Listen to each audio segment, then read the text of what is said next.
खामोश, ये शब्द शायद देश के बच्चे बच्चे की जुबान पर है, लेकिन एनीथिंग बट खामोश लगता है बड़ों और बच्चों सबकी जुबान पर जल्दी ही आ जाएगी। जी हाँ, ये शत्रुघ्न सिन्हा की बायोग्राफी है। शॉटगन बिहार के बिहारी बाबू, उनसे बातचीत करते हैं किताब में क्या लिखा है। शत्रुघ्न जी, हर किताब में अपनी तारीफ बहुत ज्यादा होती है जी, और काफी इस बात पर चर्चा होती है कि आपके खिलाफ लोगों ने क्या किया। हम लोग शुरुआत राजनीति से करते हैं। सबसे पहले बिहार में चुनाव हुआ, बिहार के चुनाव में आपसे कोई चर्चा नहीं हुई।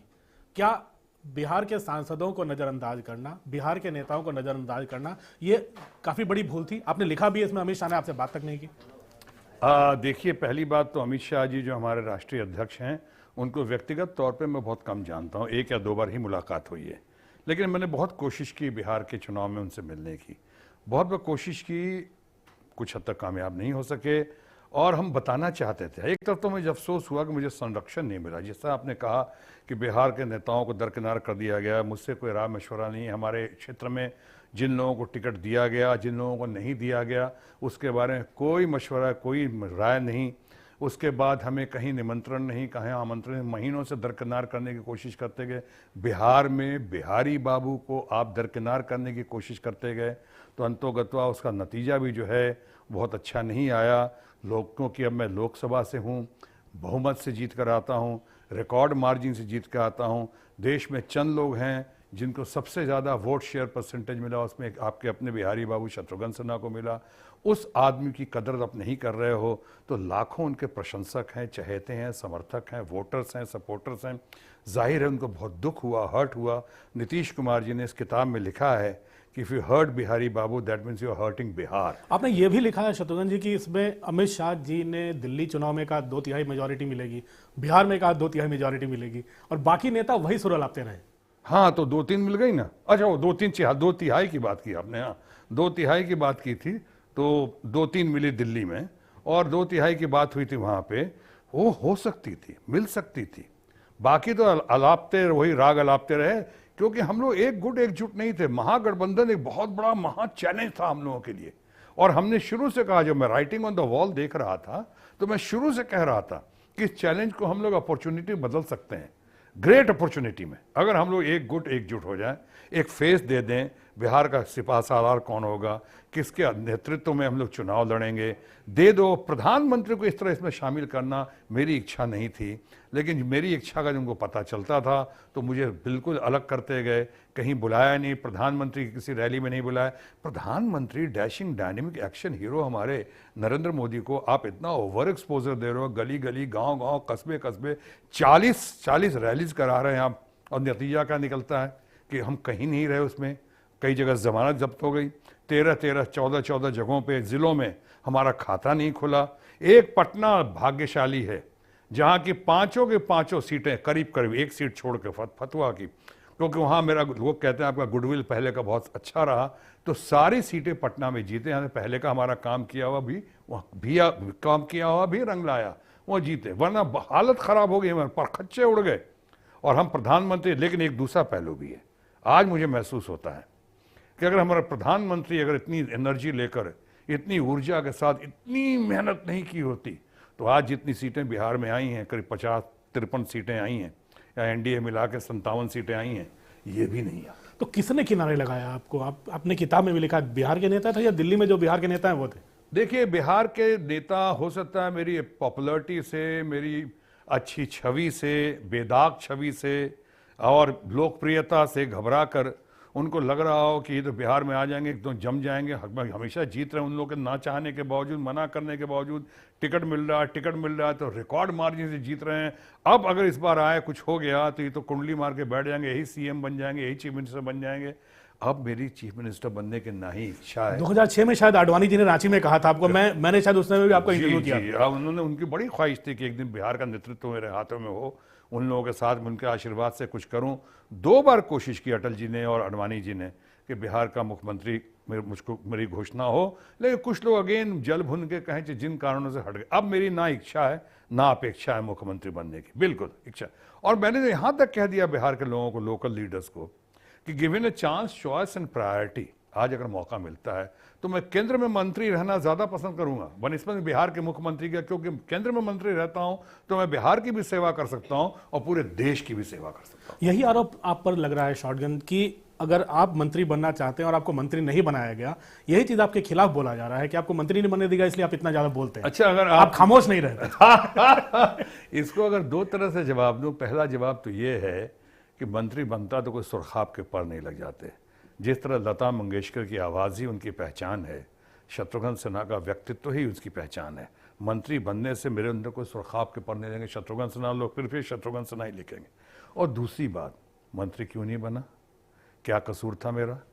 जैसे जैसे लोग बने, कैसे कैसे लोग बने, 3-3 4-4 पोर्टफोलियो एक एक आदमी को दिया गया। एक आदमी जो बहुत डिजर्विंग था, जो पिछली बार हेल्थ मिनिस्टर था, बहुत अच्छा परफॉर्मेंस था, शिपिंग मिनिस्टर के अंदर के तहत से शिपिंग मिनिस्टर बनकर ज़बरदस्त रिकॉर्ड ब्रेकिंग परफॉर्मेंस रहा, उस आदमी को दरकिनार क्यों किया गया? क्या इसलिए किया गया कि मैं अडवाणी जी को अपना फ्रेंड, फिलोसफर, गाइड, गुरु और अल्टीमेट लीडर मानता हूँ? आखिर मेरा कसूर क्या था? मुझे कोई तकलीफ नहीं हुई मंत्री नहीं बनाता, लेकिन मेरे दोस्तों को, मेरे प्रशंसकों को, मेरे फैमिली मेंबर्स को, मेरे रिश्तेदारों को बहुत तकलीफ हुई कि क्या वजह है कि इनको नहीं बनाया। तो कोई वजह हो ना, कोई कारण हो ना, कि क्या बोलते हैं कि हमें कोई बताओ तो सही मेरा कसूर क्या है। तो मंत्री ने ये घिसे पिटे लाइन हमारे कुछ लोग भारतीय जनता पार्टी के चलाते हैं। जब उनको हमारी कोई बात पसंद नहीं आती कुछ लोगों को, तो वो कहते हैं हाँ मंत्री नहीं बनाया गया इसलिए ऐसे बोल रहे हो। अच्छा, नहीं बनाया क्यों? मैंने आप तो 4-4 पोर्टफोलियो लेके बैठे हो, खुशामद में ले ली आपने कि दोस्ती यारी में ले ली, कैसे ले ली? अब मुझे है कि एक भी नहीं मिला, उस पर भी आपको चिंता हो रही है। मत दो भैया, पार्टी को मजबूत करो, पार्टी को आगे चलाओ, देश का भला करो, मेरी यही ख्वाहिश है। पार्टी की मुश्किल यही है शॉटगन की, अब पार्टी को लग रहा है कि अब जुबानी जंग नहीं लड़ रहे, अब कलम की जंग लड़ रहे हैं, अब ट्विटर से बहुत ज्यादा हिट कर रहे हैं। ट्विटर की बात जो आप कलम की लड़ाई शुरू कर दी। हाँ, ट्विटर की बात क्यों की मैंने? मैं जानता हूं कि ट्विटर पर नहीं, हमें प्लेटफॉर्म से बोलना चाहिए था पार्टी के, लेकिन जब कोई प्लेटफॉर्म दिया ही नहीं जा रहा था, मुझे कहीं बुलाया ही नहीं जा रहा था, और तो और मैंने डेट दे दिया इलेक्शन में।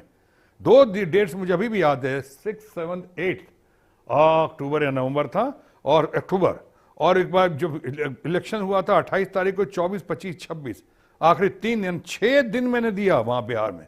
उन्होंने बड़ी खुशी जाहिर की। उसके बाद वहां पे कोई चले बाजार और भौंके हजार, ऐसे ऐसे नेता वहां निकल के एक तरफ से बहुत प्रणाम किया, भैया आपका बहुत आभारी, अरे वाह वाह बिहारी बाबू का बिहार में डेट मिल गया, ये करे। बाद में कोई पूछने वाला नहीं, ना डिमांड, न कमान, न लॉजिस्टिक, ना ये आएंगे कैसे आए, एकदम उसके ऊपर पर्दा डालने की कोशिश। तो मुलायम सिंह यादव जी ने भी कहा और लोगों ने भी कहा कि बिहार में आप बिहारी बाबू को ही दरकिनार करोगे तो उसका नतीजा तो भुगतना पड़ेगा। एक कारण ये भी हो सकता है, इसलिए मेरी ऐसी कोई नहीं, अपना स्वार्थ नहीं है। अब मैं इन चीज़ों से बहुत ट्विटर क्यों कर रहा था बताता हूं। जब कोई प्लेटफॉर्म ही नहीं मिला तो आप ट्रक को देखते हो, ट्रक पे पीछे लिखा होता है प्रभु अब तेरा ही सहारा।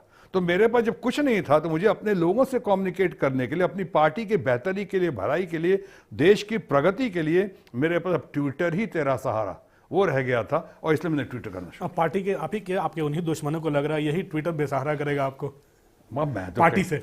मैं तो कई दिनों से सुन रहा हूँ, कई महीनों से सुन रहा हूँ कैसा होने वाला है। आज तक हाँ मानता हूँ किसी ने कॉन्ट्रडिक्शन नहीं दिया है, लेकिन किसी ने इसकी पुष्टि भी नहीं की है। मैंने ऐसा कुछ किया ही नहीं कि मुझे पार्टी से निकाला है। क्या किया मैंने जब बात की है पार्टी के हित में की है, लेकिन उसके बावजूद अगर मुझे कोई सजा देनी है जिसने मैंने कोई कसूर नहीं किया, तो पार्टी में तो no demand, no command, no complaints, no expectation, सराखों पर पार्टी का फैसला। उम्मीद ये कर रहे हैं लोग कि कीर्ति भाई को निलंबित किया गया, अब शत्रुघ्न सिन्हा को भी निलंबित किया जाएगा। ये तो बहुत पहले से मैं सुन रहा हूँ, लेकिन मुझे ये जरूर कहने में जरा भी अफसोस नहीं है कि मुझे दुख है कि कीर्ति आज़ाद को निलंबित किया गया है, क्योंकि कीर्ति आज़ाद ईमानदारी की, भ्रष्टाचार के खिलाफ लड़ाई लड़ रहे थे। और मैं हम्बल अपील कर सकता हूँ अपने पार्टी लीडरशिप से और ख़ासकर मार्गदर्शकों से, खासकर हमारे फादर फिगर्स जो हैं आरएसएस के लोगों से, कि ऐसा ना करें, इसका संदेश गलत जाता है। एक आदमी, हम भारतीय जनता पार्टी भ्रष्टाचार के खिलाफ लड़ रही है, वो 9 साल से संघर्ष कर रहे थे। मुझे डीडीसी या बीसीसीआई के बारे में ज़्यादा जानकारी नहीं है, मैं क्रिकेट का बहुत ज़्यादा शौकीन नहीं हूँ, लेकिन खेल में जो भ्रष्टाचार हो रहा था, पार्लियामेंट के अंदर भी आवाज़ उठाई, उसमें मैं भी था शामिल, सुन रहा था पार्लियामेंट के बाहर। आज अचानक ऐसी क्या घड़ी आई है, कहीं ऐसा तो नहीं कि कुछ लोग को ये कहने का मौका मिल जाए कि भैया क्या ये कैसी घड़ी आ गई, कैसा हो रहा है। अच्छा मैसेज नहीं जा रहा है, इसलिए मैं अपील कर रहा हूँ। लेकिन पार्टी का अगर फैसला है तो फैसला सारा को पे, मैं क्या कर सकता हूँ। शत्रुघ्न जी, इसमें एक और सवाल उठ रहा है कि एक चीज माना जाए कि बीजेपी ही पहली और आखिरी पार्टी है जो आप बार बार दोहरा रहे थे कि आप बाकी विकल्प भी खुले रखते हैं आप, क्योंकि आपके दोस्त केजरीवाल हैं, आपके दोस्त नीतीश कुमार हैं, आपके दोस्त लालू हैं, जो ओपन आर्म्स के साथ आपको स्वागत करने को तैयार रहते हैं। तो क्या माना जाए बीजेपी आखिरी पार्टी है? नहीं नहीं, हमारे दोस्त हैं, दोस्त थे और दोस्त रहेंगे।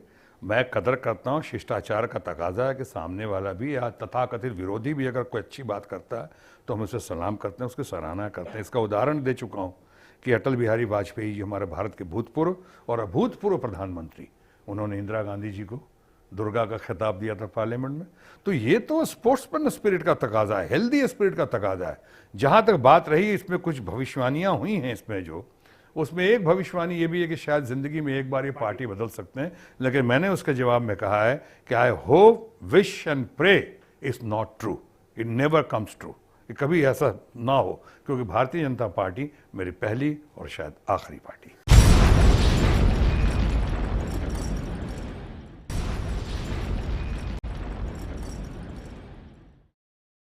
शत्रुघ्न सिन्हा जी, अब राजनीति पे बहुत बात हो गई, हम लोग फिल्मों पे आते हैं। आ जाइए। अब कटे छटे चेहरे वाला राजनीति में तो सफल हो गया, फिल्मों में कैसे सफल हुआ? वही, इसीलिए इस कहानी को भारतीय प्रधान जी ने बहुत खूबसूरती के साथ 7 सालों की मेहनत है, इसको इस किताब में एनीथिंग बट खामोश में पेश किया गया है, ताकि लगे कि अपने पैरों पे चल के पहली बार कोई इंसान पटना से पुणे जाता है, पहली बार बिहार से निकलकर महाराष्ट्र में आता है, उसका दूर दराज के रिश्तेदारों का साया भी फिल्मों में नहीं, वो आदमी अपनी संघर्ष करते हुए FTII की ट्रेनिंग करता हुआ, संघर्ष करता हुआ, पहले बिहार और झारखंड से पहला एक कलाकार आता है जो रिकॉर्ड कायम कर, इतना बड़ा स्टार बिहार झारखंड से शायद पहला और आखिरी स्टार है आज तक, और उसी तरह से सफलता की सीढ़ियों पर चढ़ता हुआ एक तमाम ऑड्स और रिस्क के बावजूद वो फिल्मों में आ जाता है, अपनी सामाजिक जिम्मेदारी के तहत फिल्मों से राजनीति में आ जाता है, और राजनीति में भी उसके खानदान में आज तक कोई आदमी दूर दराज का MLC छोड़ दिए, MLA छोड़ दिए, आज काउंसलर नहीं रहा,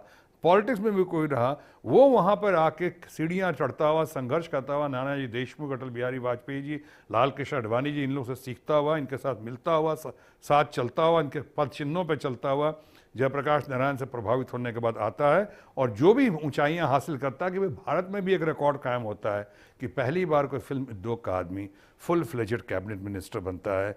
तो ये सब जो होता है, मैंने सोचा, और भारतीय प्रधान जी हमारे दोस्त भी हैं, बहुत अच्छे इंटेलेक्चुअल हैं, राइटर हैं, भारतीय प्रधान बहुत बड़ी लेखिका हैं, और इन्होंने हम लोग मिलकर फैमिली फ्रेंड्स से तो ये हुई कि इन बातों को सामने इसका निचोड़ रखना चाहिए, संक्षेप जितना हो सके। तो किताब बहुत बड़ी किताब हो जाती, उसमें एडिटिंग भी किया है, एनीथिंग बट खामोश वो लाया है युवा पीढ़ी को प्रोत्साहन के लिए, कि उनको प्रोत्साहित कर सके, inspiration to the younger generation, you can do it, आप कर सकते हो। लेकिन बड़ी एक डोमिनेंट चीज इसमें नजर आ रही है, बच्चन साहब के साथ आपकी लड़ाई, ये दोस्ताना दीवार कैसे आ गई दोस्ताने में?